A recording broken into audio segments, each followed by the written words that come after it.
இன்றைக்கி நம்ம சாராஸ் குக்கிங்கில் வந்து பீஃப் கோலா உருண்டை கிரேவி செய்ய போகிறோம். அதுக்கு வந்து ஒரு ஆனியன், ஒரு கைப்பிடி தேங்காய் எடுத்து 300 கிராம் பீஃப், ஒரு ஸ்பூன் இஞ்சி பூண்டு பேஸ்ட் சேர்த்துக்கலாம், ஒரு ஸ்பூன் மிளகாய்த்தூள், ஒரு ஸ்பூன் மல்லித்தூள், 1/4 ஸ்பூன் மஞ்சத்தூள், 1/4 ஸ்பூன் பட்டைகிராம் தூள். நல்லா கலந்து விட்டுக்கலாம். ஒரு கைப்பிடி கொத்தமல்லி, ஒரு கைப்பிடி புதினா, ஸ்பூன் பொட்டுக்கடலை மாவு சேர்த்துருக்கேன் நான், 3/4 ஸ்பூன் சால்ட் சேர்த்துக்கிறேன். இந்த சைஸ்க்கு உருண்டை பிடிச்சி எடுத்துக்கலாம்.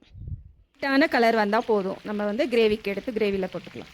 இப்போ பிடிச்சி வச்ச ஆயிலே சேர்த்துக்கலாம். 3 ஸ்பூன் ஆயில் சேர்த்துருக்கேன். ஒரு ஸ்டாரு, 2 ஏலக்காய், 2 கிராம்பு, ஒரு பட்டை சேர்த்துருக்கேன். ஆனியன் கட் பண்ணி சேர்த்துக்கலாம். ஒரு தக்காளி ஆட் பண்ணிக்கலாம்.